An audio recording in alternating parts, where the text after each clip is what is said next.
On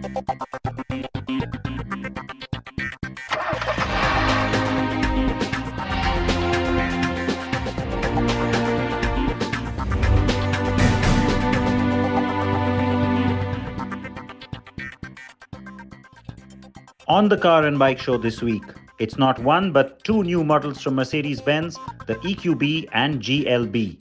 We have the review. And rival Audi also brings its SUV game with the new Q3, the review of the latest generation here in India too. Coming up.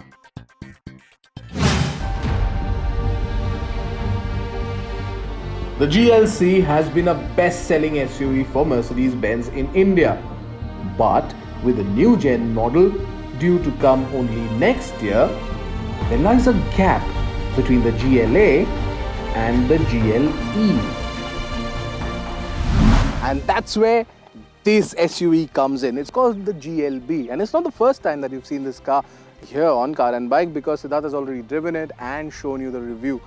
But now that it's in India, the keys have landed in my hand. So yes, I'm going to drive this thoroughly. Mercedes-Benz decided to make the end of 2022 its grand finale by launching not one, but two cars. And those cars are the GLB and the EQB. Yes, a lot of design cues from the GLB have been straight away picked up from the GLS. That is why it's called the baby GLS as well. You see these headlamps, they remind you of the GLS, the tail lamps too on the same lines. And of course, the silhouette, the big muscular part that you see on the side, the haunches on both the front wheel and the rear wheel, well, it's again a stark reminder of the GLS. Of course, it's a 7-seater. That again is a bit of a resemblance to the GLS, but this one is going to be the most affordable 7-seater car, luxury car. Now, move on to the EQB and you see very distinct EQ elements on it. You see this massive grille up front that's very EQ-like, very much in tune with what the EQ brand stands for. And then you have these nice little blue elements on the headlamps, which again are only available on the EQB. It has a longer bonnet, and that is why it looks a bit more muscular. But overall, in terms of dimensions, there is a bit of a difference between the two. However, they are very similar on the outside.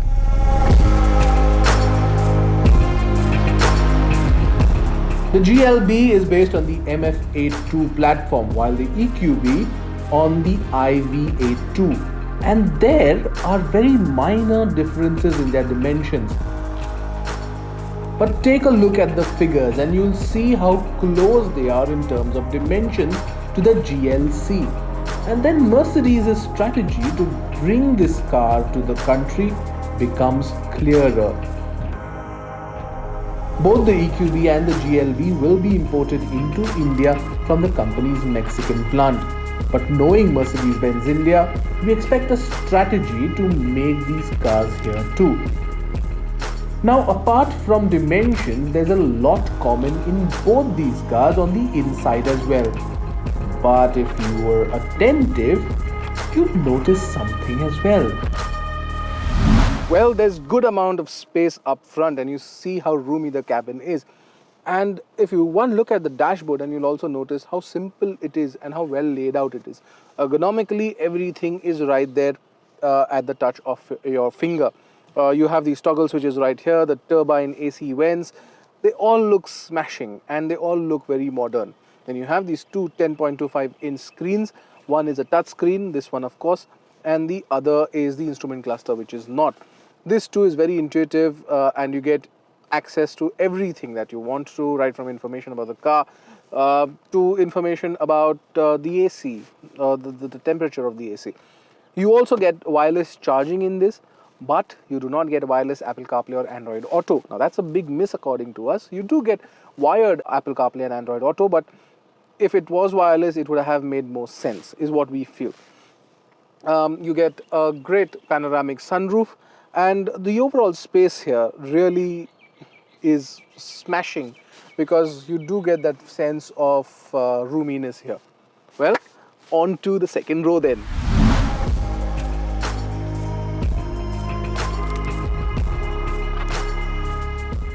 Now the seats at the back are very comfortable. I wish there was more under thigh support, but there is good enough knee room, there's good enough headroom and good shoulder room as well.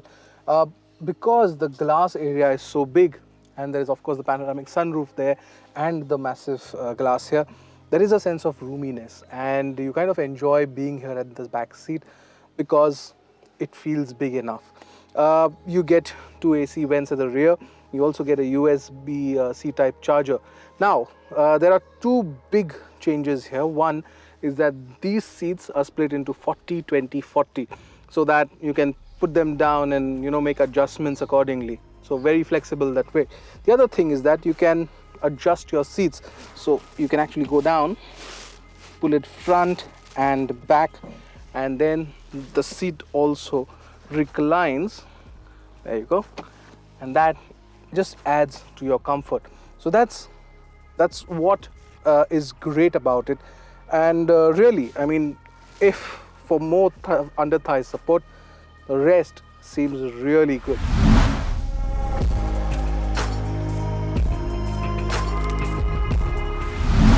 On to the third row then. And the ease of access is very simple as far as the third row is concerned, because just move this ahead and there is enough and more space to go inside. But you know what? Mercedes clearly said that this back seat is for preteens and pets. And though I would love to go inside and get crammed, I will not, because it's not for me. And I know you all will love to see me get crammed there. So no, I'll avoid getting inside.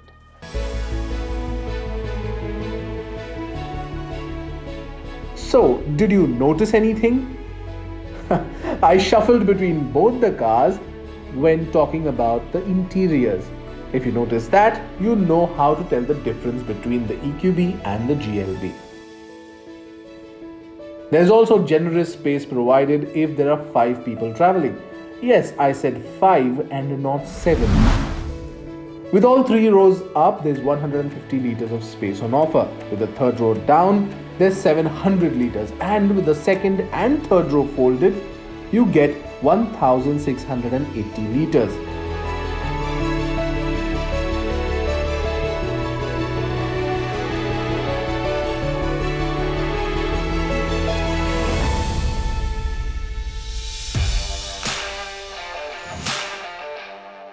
So with these self-explanatory shots, let me tell you how both these cars drive. GLB is available in both petrol and diesel engine options. I have got my hands on the diesel. It's a 2-liter diesel motor, and there's 188 brake horsepower on offer, which is good. 400 Newton meters of torque, which basically kicks in from 1600 RPM. So below 1600 RPM, there is nothing. Till about 1500 RPM, there is a hint of lag that you get. But this 8-speed dual clutch transmission actually works over time to negate that lag. And every single time you shift, or you upshift or you downshift, that power is made available to you, which is great, and you really enjoy driving it. 0 to 100 is done in 7.6 seconds, and that is also because it's the all-wheel drive 4MATIC system that this one has.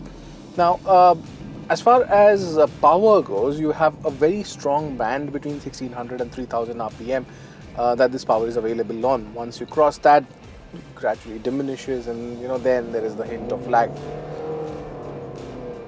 But if you know how to work the paddle shifter, well, it's entertaining, very entertaining.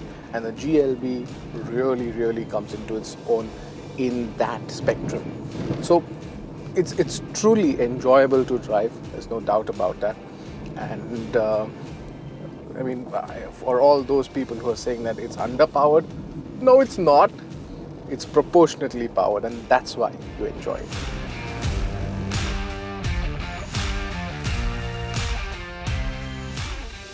But the EV version was the pick of the day for me.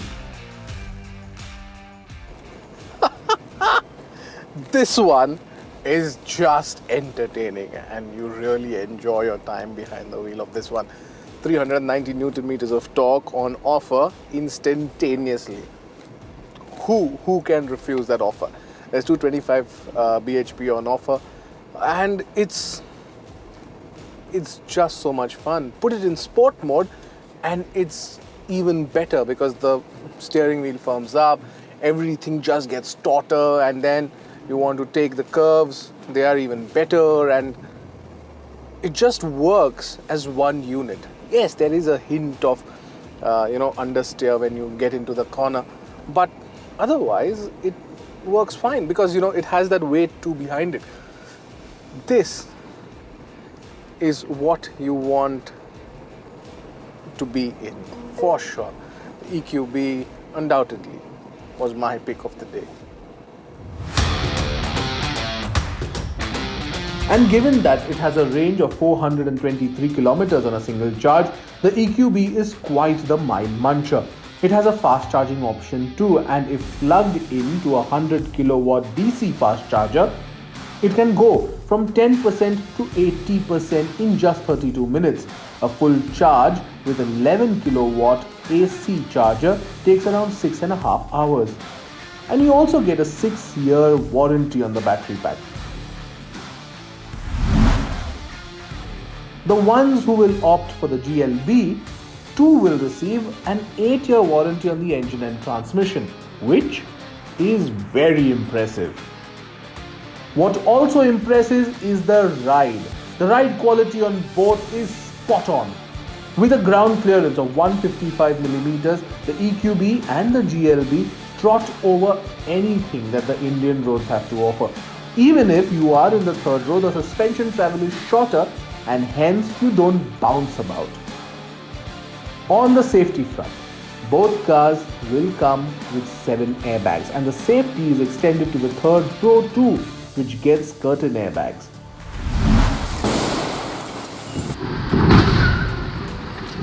Both have a 5-star safety rating from Euro NCAP, and there are numerous other active and passive safety features on offer. Finally, on to the price then. The petrol GLB costs 63,80,000 rupees. The diesel begins from 66,80,000 rupees, going all the way up to 69,80,000 rupees. The EQB costs a little more, but still is the most affordable luxury electric car from Mercedes-Benz, priced at 74,50,000 rupees. Now all these are introductory prices, but they hit the sweet spot because the price is at par with the GLC, which is excellent, and at this price point, there will be takers.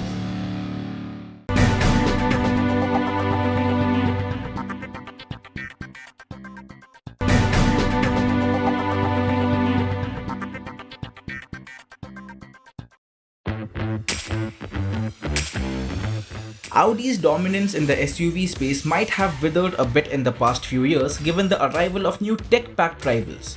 But the Q3 has a legacy here. It's an SUV that you can easily identify. Well, the Q3 is instantly recognizable because the top hat and the silhouette retains that identity. But just how grown, muscular and contemporary it has become, you will only figure when you spot it beside the previous one. Just take this grille for instance. Every time Audi does the unexpected, we think that it can't get any sharper or any bolder, but it just looks so daunting. It goes very well with the overall design. Even other elements like the matrix LED headlights, the bigger curtains here and the right amount of contrast on the face give it a very stylish look. Even the sculpting on the bonnet and face is very aptly done. It looks like a baby Q8, and exactly that's what it is, a baby Q8. The profile portrays a similar silhouette along with sharply molded panels and a strong shoulder line. The wraparound tail lamps give it the new gen Audi stamp. And the sportiness comes from the chunky silver skid plate housing the dual exhaust. It's grown when compared to its predecessor, and the table tells you the story.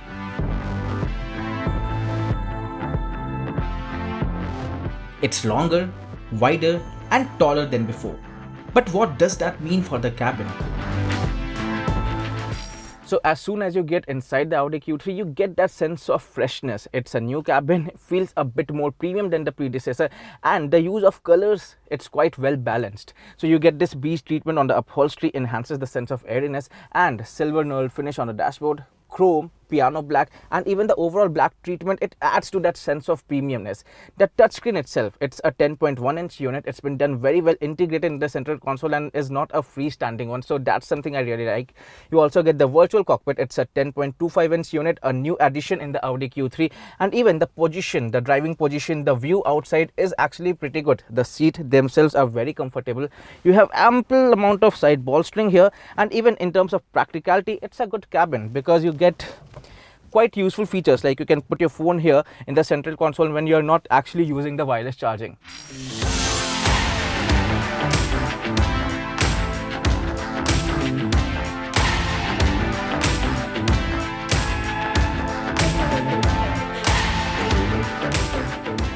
It's roomy at the rear too. You won't complain about the legroom or headroom, but the taller ones might be discontent with the under-thigh support. Though the rear seat is wide enough just for 2 adults, you can maybe squeeze in a child in the third seat. The tall transmission tunnel and overhanging central console make things difficult as well.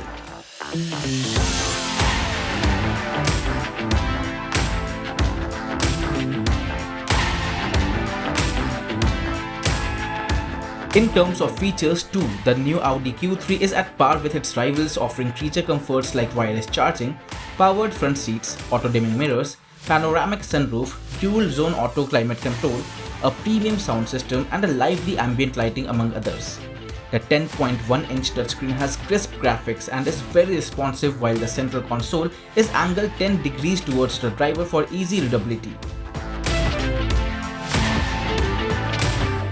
It gives you access to the Audi Connect tech as well, but there is no wireless connectivity for Android Auto and Apple CarPlay. Yes, you will have to use the wire. The 10.25-inch virtual cockpit too has quality graphics, and the MID gives you all the information you need. But now, let's bring you the update from behind the wheel and see if it gets any more compelling. Now as soon as you get going, you will really start appreciating its ride quality because the suspension, it has just the right amount of suppleness. In previous Audis, we have seen the suspension being a bit biased on the stiffer side, but this one take all these sharp bumps and potholes quite handsomely. In fact, they don't feel as sharp. Now what's even more promising is that it doesn't take a toll on the handling because, well, you check it around the corners and it contains all those body rolls, and the nose is pointed in the right direction and it responds to your command. So that's pretty much reassuring. So the new Q3 seems to ace the ride comfort test. For most of the parts, suspension works silently, and those thuds are only heard if you are harsh with it. The SUV also favors your usual spirited driving, and it's only when you encounter a set of twisties or attack a corner without dropping a gear you'd wish for a tad more heft in the steering and better feedback for quick and sharp turn-ins. More so because the chassis is so aggressively ready to take on those fun and challenging roads, and that accuracy in the steering would give the encouragement you need going full throttle. Otherwise, the chassis maintains its composure even at higher speeds, handling things pretty well. Even the gearbox is quite quick to shift. We don't have any complaints there. Just that every time there's an upshift, you get to know it. There's no head knot as such, but you just feel whenever there's a shift. Now even the driving dynamic is well complemented by this engine and gearbox combination. The power delivery is actually quite linear but aggressive, and that's evenly split throughout the rev band, so you don't have any complaints there. And what you love about it, that just with a tap on the throttle, it pulls and pulls quite handsomely. So yes, the Q3 is quite a balanced package. It can serve as your daily driver, and even when you want to do some highway cruising, it will do the job quite well. The 2-liter TFSI turbo-petrol is a mainstay in the Volkswagen family, and by now, we have driven it in a plethora of cars. But it's the Audis that bring the best of this engine. It belts out 138 brake horsepower between 4,200 RPM and 6,700 RPM. and 320 Newton meters of peak torque accessible as low as 1500 rpm while elevating up to 4200 rpm. The 4-pot motor is mated to a 7-speed S-tronic automatic transmission, sending power to all 4 wheels, and we would take the liberty of saying that in the current spec, it is very close to the performance and thrill levels of a V6. It now does the 0 to 100 km/h sprint in 7.4 seconds and clocks a limited top speed of 220 km/h. The shudder is felt only in the dynamic mode when things are more aggressive, and is a bit more prominent during the launch. Otherwise, it's quite smooth in other modes, even in the auto and off-road modes, which are new additions. The auto mode adjusts the throttle response judging your inputs on the pedal and mostly tries to establish a balance between dynamic and comfort modes. Off-road mode doesn't give it true blue SUV creds, but channelizes traction to the right wheel to get you out of a sticky situation. On to the prices then. The range begins from 44,89,000 rupees, and at that price point, it undercuts the base Mercedes-Benz GLA 200, which comes with a comparatively humble 1.3-litre petrol motor by 1,61,000 rupees. But the fully loaded top-end Q3 technology goes up to 50,39,000 rupees. However, the catch here is that GLA has an AMG variant and the top-end Q3 is nearly 10 lakh rupees cheaper than the AMG. That's killer pricing strategy. So truly, the Q3 provides more bang for your buck, and yes, deserves every bit of your attention.